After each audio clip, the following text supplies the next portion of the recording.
Good afternoon, students.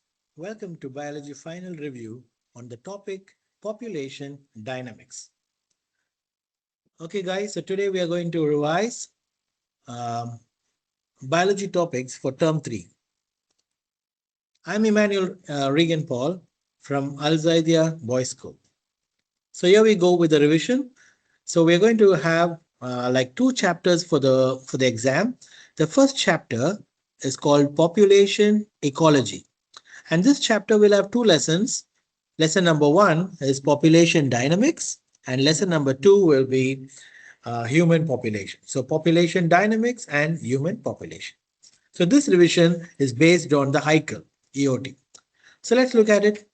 The first question that is given is from page number 3. So I want you to open your textbook to page number 3. Concentrate this word. Okay, the word here is population density. Look at this. This is the word that you need to concentrate.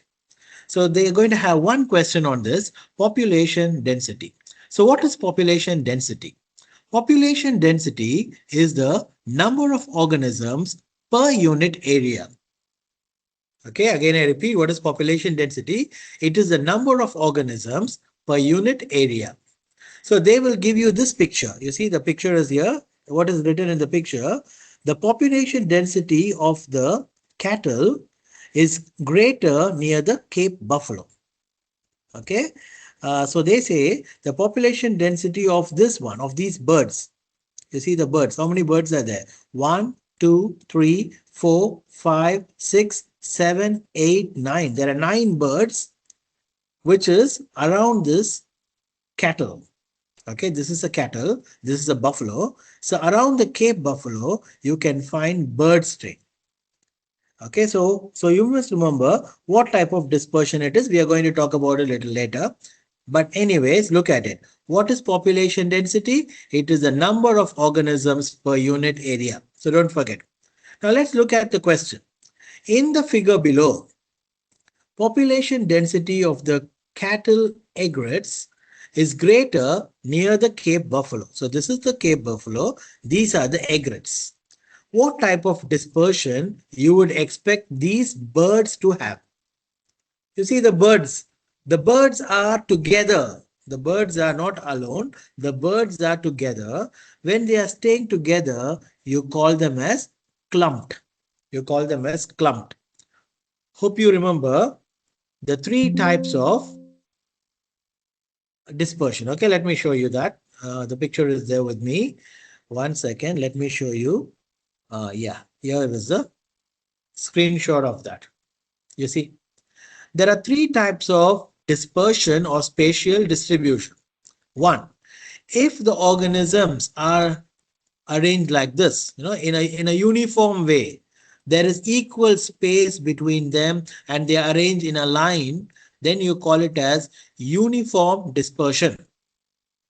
But if they are arranged in groups, you call it as clumped dispersion. This is number 2, clumped dispersion.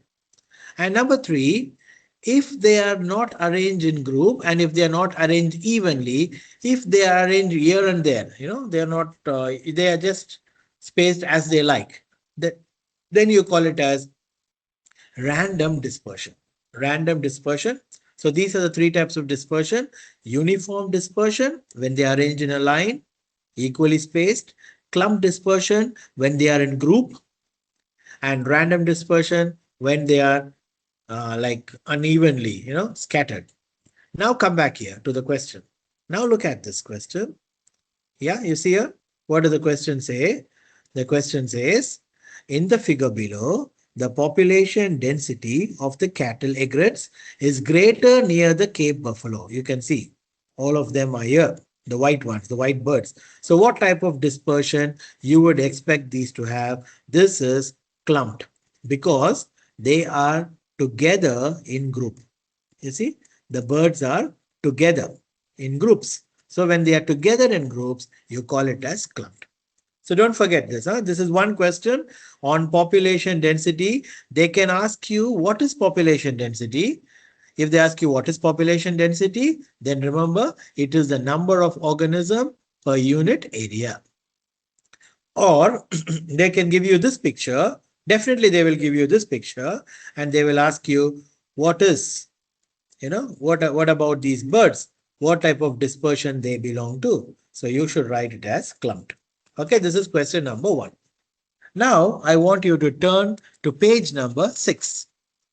So the second question is going to be on page number 6, and this is about density independent factor. Okay, now let me explain little. When you look at factors, there are two types of factors. One is density dependent factor. Density dependent factor. Okay, so density dependent factors are usually living organisms or living factors. Living factors. And the second one is number 2 will be this is 1. This is density dependent factor. And number 2 I write here. So what is 2? 2 will be density independent factor. Okay, let me take my pen. Yes. So what is 2? 2 is density independent factor. So this is important for us. You don't get question on density dependent. The Heikel tells us that you will be getting a question on density independent factor. So what is density independent factor? It means the abiotic. Abiotic. What is abiotic? Abiotic means non-living factor. Non-living factor. See here, they will give you this picture. So observe very carefully at what is given here. Okay, let me put a magnification here. Yes, look here. It's very important. Look at this. See, I'm going to tell you. See, this is fire, and this is also fire. So this fire is crown fire damage, and this is ground fire damage. Okay, so both are fire. So both of them are what? Both of them are density independent factor because non-living. Fire is non-living. This is density independent. This is also density independent. But what is the difference? You see, a crown fire is a density independent factor, and this is going to be a disadvantage. It is bad. It is bad for the crops because all the crops are killed. But what about ground fire? You see, however, ground fires can promote growth. Promote growth. That means it can make the plants to grow more. So this is going to destroy it. Destroy all the plants, but this is going to be useful because it's going to make it's going to promote growth in the forest community. So keep this is very important for us. So what are the density independent factors? You see, you need to learn this. Density independent factor includes drought, flooding, extreme heat, cold, tornadoes, hurricanes, and fire. These are the examples of density independent factor. So learn this. So what are density independent factors? The density independent factors are factors usually abiotic, and they include drought, flooding, extreme heat, cold, tornadoes, hurricane, and fire. And in fire, they will give you this picture and they will ask you, this is crown fire damage. It's an independent factor. This is ground fire. It is also independent factor, but this fire is going to be harmful. They are harmful. That means bad to the crops, but this is going to be beneficial, which means good for the crops because they grow better. Let's see some questions now out of this. You see, as I told you, the crown fire is harmful. Yeah, the crown fire is harmful, and this is ground fire, and this will give you benefit. Okay, look at this. See the question. Yes, which of the following is a density independent factor? See, so look at this. In that you had a option called drought. So drought is the answer. Parasite means they are worms that lives in our stomach and the intestine. So this is living. Virus and bacteria, they are living. So not the answer.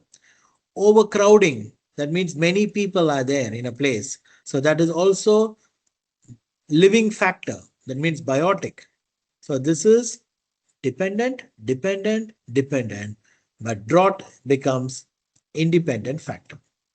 Okay, so come back here. So which is density independent factor? Predation is living factor. Temperature is non-living. So the answer is temperature. Come back here. See, intestinal worm. Worms are living. So it's not the answer. Virus is living. Not the answer. Food supply. See, dwindling food supply is given for living organisms. So not the answer. The only answer is cold winter. It's cold. It's a weather. Weather is not living. It's abiotic factor. So that is your answer.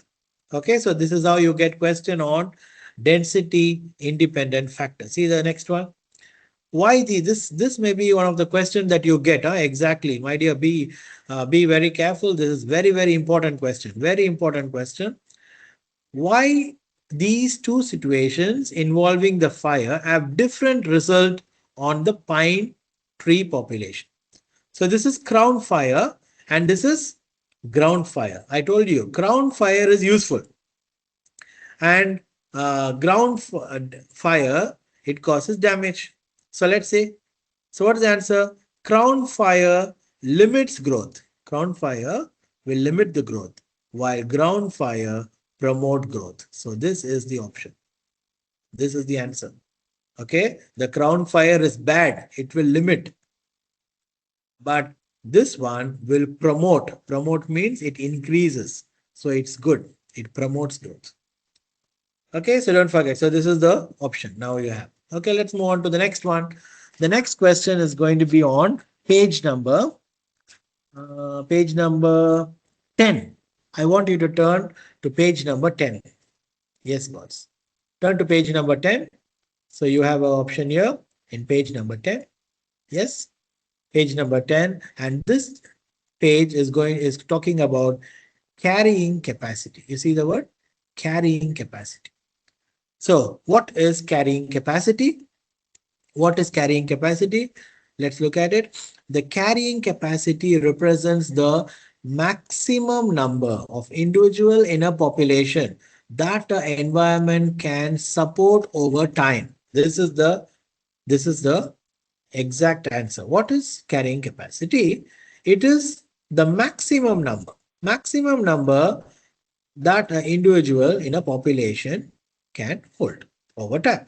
See, if you see this word, this is the key word for you. If you look at this word, maximum number, you should write, you should take that, maximum number of an individual. That means it's called carrying capacity. Okay, carrying capacity. So let's look at it. So what will happen? Okay, wait, let's look at some of the examples of it. Yes, look at it. See, now in this graph, what does the horizontal line C on the graph represent? Okay, let me zoom it for you. 1 minute. Yeah, let me zoom this question. Yeah, look at the question. So what does C represent? See, this is A. What is A? The growth is very slow. B, the growth is very fast. But what is C? C is called as carrying capacity because it has reached its maximum. That is why the growth is not going up, it's going straight. So this is the maximum limit. So the answer is carrying capacity. Carrying capacity. Okay, now look at this. The phrase carrying capacity, what does that refer to? It refers to the number of organisms a habitat can support. That's all. A number of organisms. That is the maximum number of organisms a habitat can support. Don't say maximum weight. This is weight. This is not the answer. Because it says weight. You need to remember maximum number. Maximum number. See next one. Population size. Population size levels off at the dash of the environment at the carrying capacity of the environment. Okay. Now, why does the population growth levels off at 10,000? Why it levels off at 10,000? Because it has reached the carrying capacity. See, it's maximum here. It has reached the carrying capacity. So these are the options for carrying capacity. Okay, so don't forget. So options for carrying capacity. And before we go further, we should also learn these four definitions. What is the definition of birth rate or natality? What is birth rate? The number of individuals that are born. See, this is the word. Natality means born. What is death rate or mortality? The number of individuals that die in a given period of time. What is immigration? See the word E. E stands for exit. E stands for exit. EXIT, exit. That means the number of people who are going out of a population. You see? That means, for example, from a country, let's say from China, 100 people are going out of China to work or to study. Then it's called as immigration. That means moving out of a population. Then what is immigration? Look at the next word, immigration. So what is immigration? Okay, you see, immigration. Immigration means the number of people coming inside a country, the number of people moving into a population. So when it is inside a population, you call it as immigration. See the word, four words are there. Immigration, outside, immigration into a population, death rate, number of people who die in a given period of time, birth rate, the number of people who are born in a given period of time. Okay, so these are the definitions. Don't forget, you need to read this. This is a straight question that you have. Okay, you need to memorize these questions. Okay, now let's move on here. So what is the horizontal line on the graph represent? What is it? What does that represent? Horizontal line. Yeah, horizontal line. See, this is horizontal. So what is horizontal line? This line represents the carrying capacity. Don't forget, this represents the carrying capacity. What does 1 to 7 represent? 1 to 7 represent lag phase.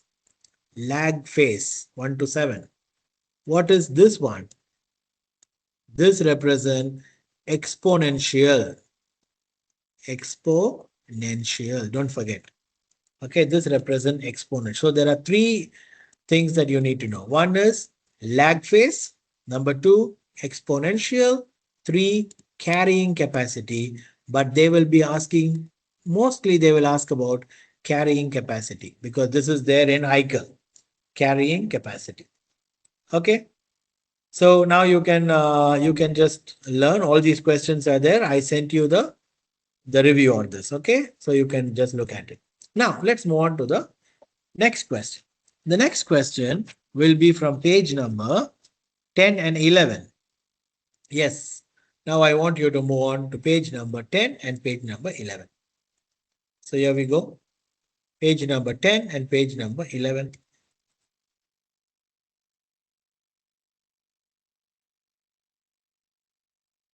Okay, 10 and 11. So here we go. So in this page, you need to learn about, you see, mainly about two types of organisms. Two types of organisms.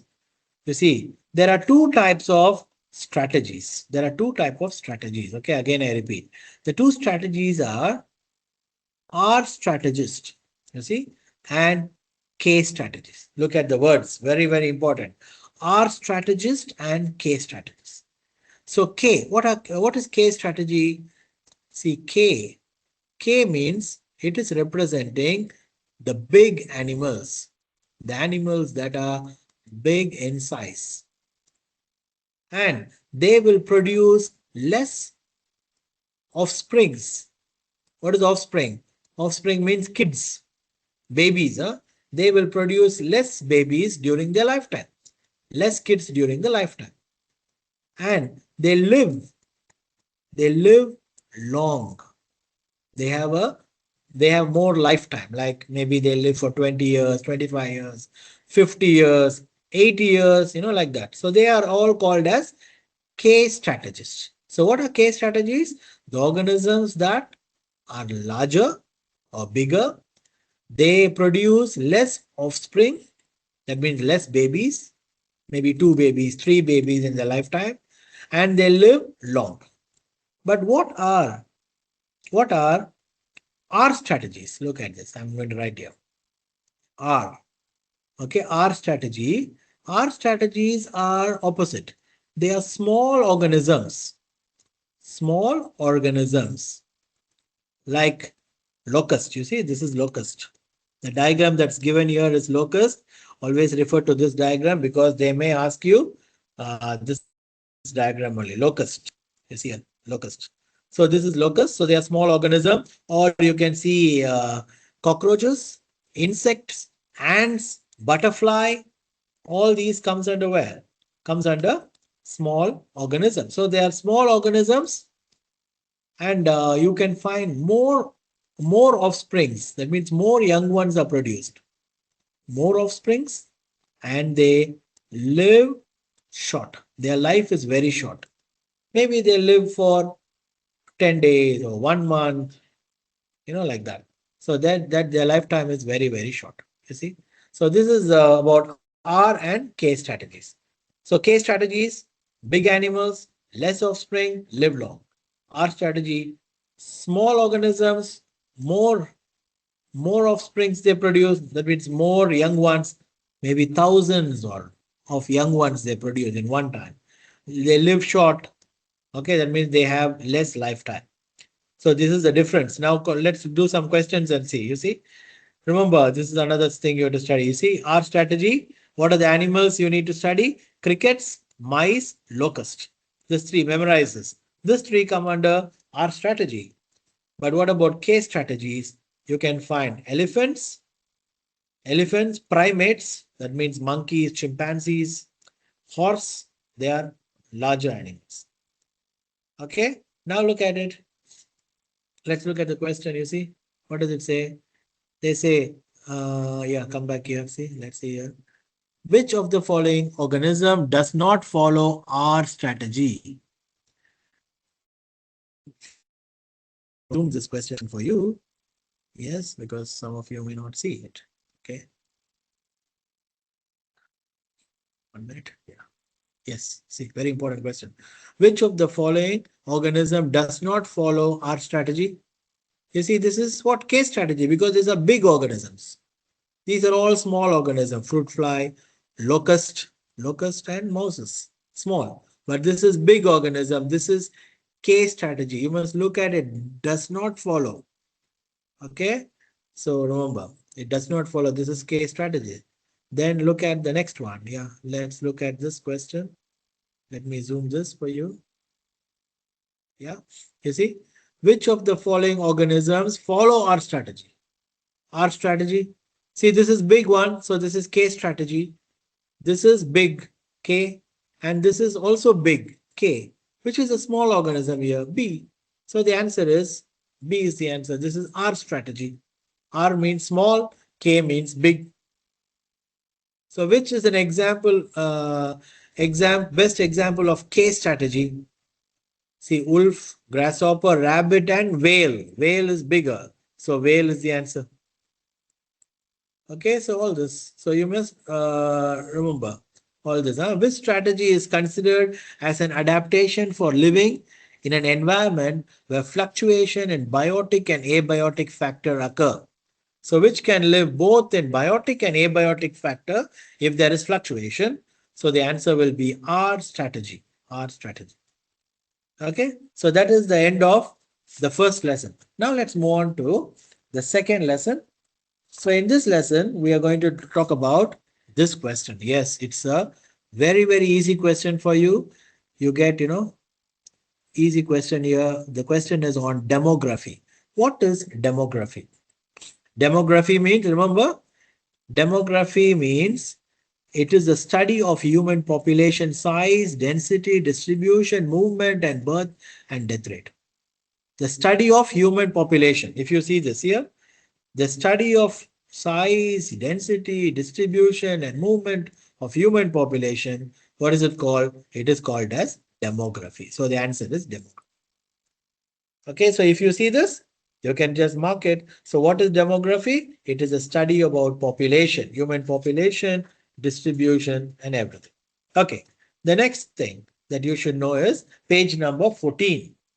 Yeah, move on to page number 14. In page number 14, you have a question. Okay, here is a question on page number 14. What is demographic transition? What is demographic transition?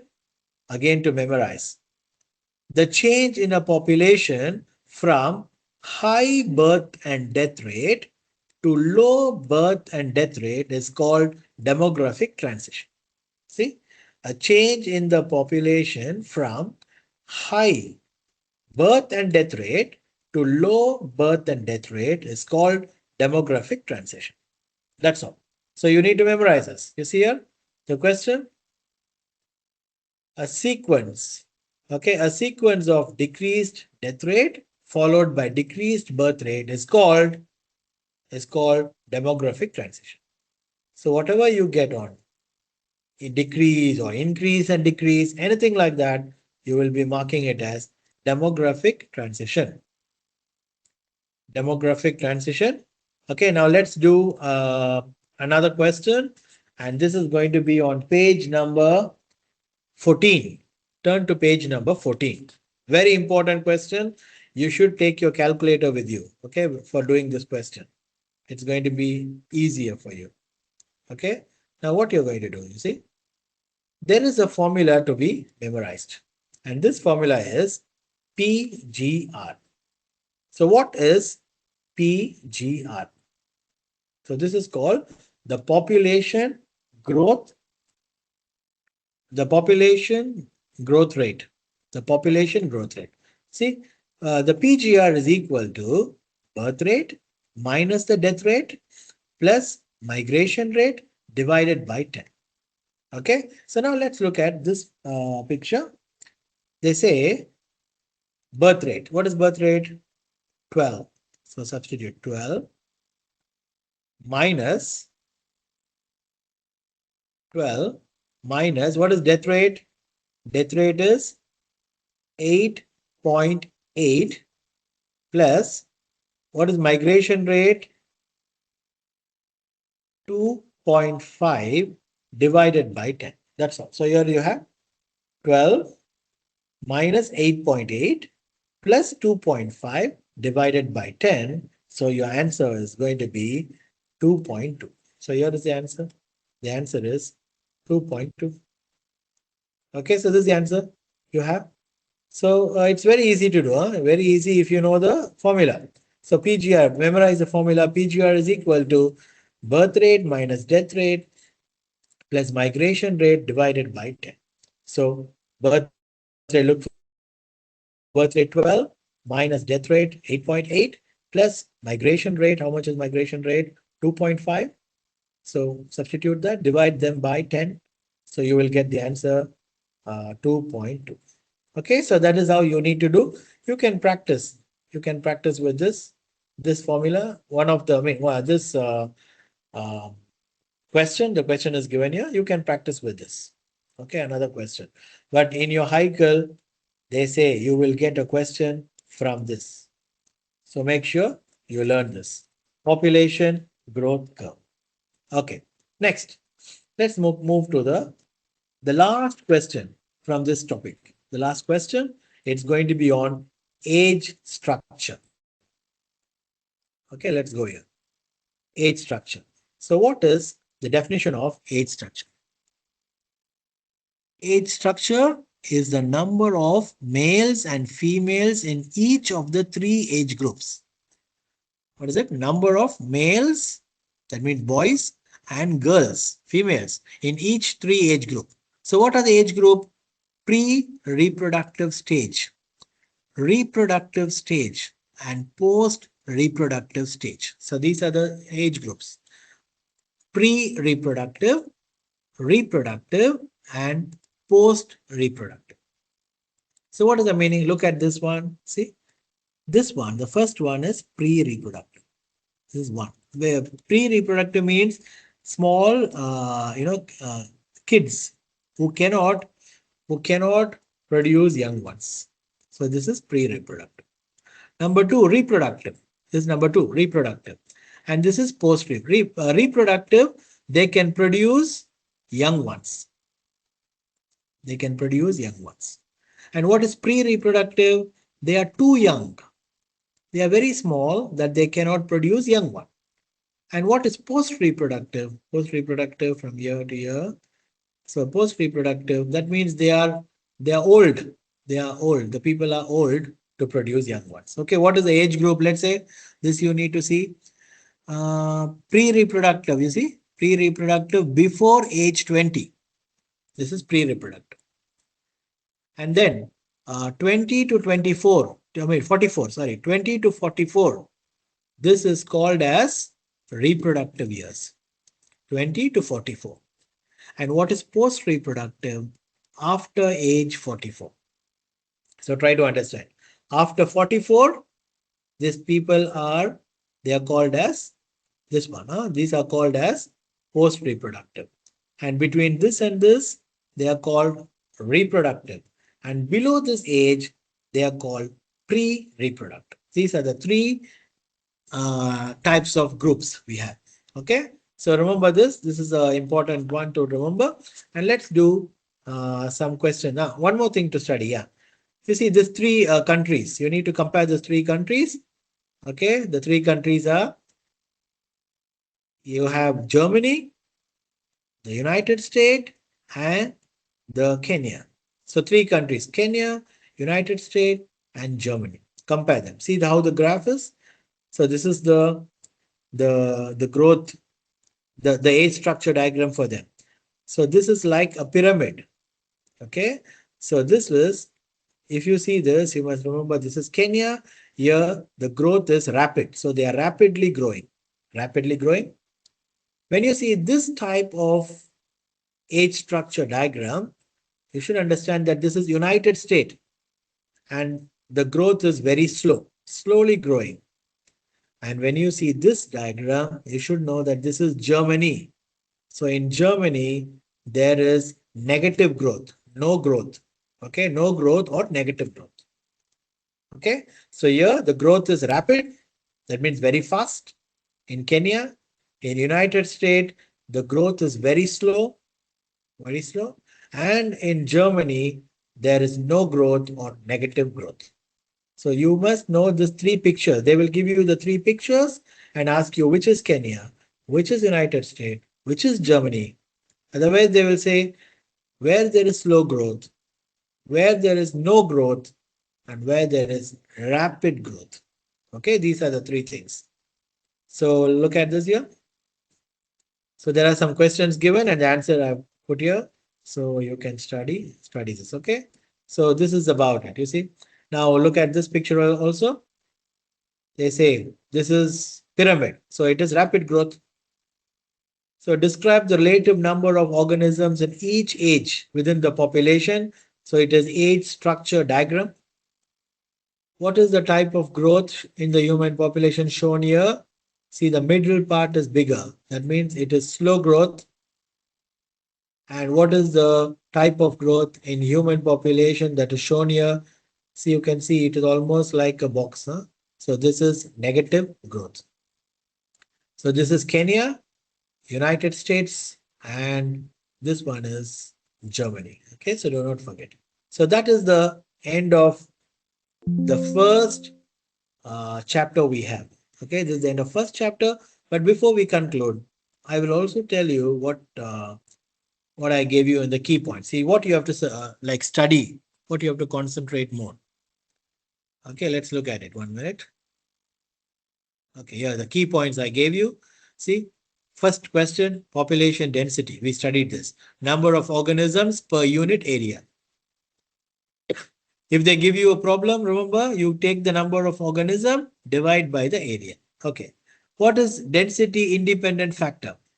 Temperature, drought, flood, hurricane, all these four are density independent factor. What does crown fire do? Remember the picture I gave you. Crown fire limit population growth. Ground fire promote growth in the forest community. Then, then we studied carrying capacity. You see, let me go there and show you. Okay. Then we studied, carrying capacity. What is carrying capacity? So here we go. Carrying capacity. I wrote here. It's a maximum number of environment can hold. Maximum number that environment can hold. Okay. Then we studied K and R strategy. Where is that? K and R. Yes, K and R. Remember, K means big organisms and R strategy means small organisms. So here I gave you in key point, K strategy, elephant, big organism, primate, horses. They are big animals. They produce few offsprings. R strategy, small organism like locust, cricket, mice. They are small organisms. They produce many offsprings. Key point. This is the key point that you should remember. Don't forget. Don't forget, huh? Then the next one. The next one is, yes, what did we learn in the demography? See, what is demography? So in the key point I've written, demography is a study of human population, size, density, distribution, movement, death, and birth rate is demography. Next, what is demographic transition? What is demographic transition? So here we go with demographic transition. You see, the definition is here. I've given you the key point. Change in the population from high birth and death rate to low birth and death rate is called demographic transition. Next, what is PGR? The formula for PGR, which is there in this slide. Yeah, PGR is equal to birth rate minus death rate plus migration rate divided by 10. So here, I've given you that. Birth rate minus death rate plus migration rate divided by 10. Okay, so this is the formula. Then age structure, the last one. The last question is on age structure, this one. Okay, age structure. So let me see the key point. Age structure is the number of males and female in each age group. So what is the age group? Pre-reproductive, age 1 to 19, reproductive, age 20 to 44, and post-reproductive, age 45 and above. So now we have discussed 8 questions. Okay, and these are the 8 questions which is going to come in your exam from chapter 1. Okay, is that clear? So I think we are going to stop now here. We will see you in chapter 2. Okay, I will be doing chapter 2 very soon and I will be sending it. Before that, I want you to complete chapter 1. Thank you. Have a nice day. Bye bye. Take care.